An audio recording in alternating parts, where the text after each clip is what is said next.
कृपया गरिबाची व्यथा समजून घ्या. व्हिडिओ संपूर्ण पहा.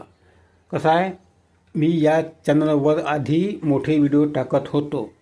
नंतर मी लहान व्हिडिओ टाकणं चालू केलं. लहान व्हिडिओ खूप चालायचे, सबस्क्रायबर भरपूर मिळायचे. आपल्या या चॅनलवर मोठ्या व्हिडिओचे फक्त 2,500 सबस्क्रायबर आहे. बाकीचे 11, 11.5 काहीतरी आहे वाटते. तेवढे बाकीचे वरचे सबस्क्रायबर आहे ते लहान व्हिडिओपासून आलेले आहे. म्हणून मी गेल्या वर्षी 1800 व्हिडिओ डिलीट मारले, कारण मोठे व्हिडिओ चालत नव्हते. काही लोक पाहते, काही लोक पाहत नाही. त्यावेळी अल्गोरिदमला का वाटायचे यूट्यूबच्या मोठा व्हिडिओ चालत नाही, याचा अर्थ मोठा व्हिडिओ खराब आहे. मग तो मोठा व्हिडिओ पुढं धकत नव्हता. पण आता मला वाटते अल्गोरिदम चेंज झाला. आपण आता या चॅनलवर लहान व्हिडिओ तर टाकणार आहोतच, परंतु मोठे पण व्हिडिओ टाकणार आहोत. तुम्ही आमच्या जीवनातले मोठे व्हिडिओ पाहणार आहात का? सांगा कमेंटमध्ये आणि नक्की पहा.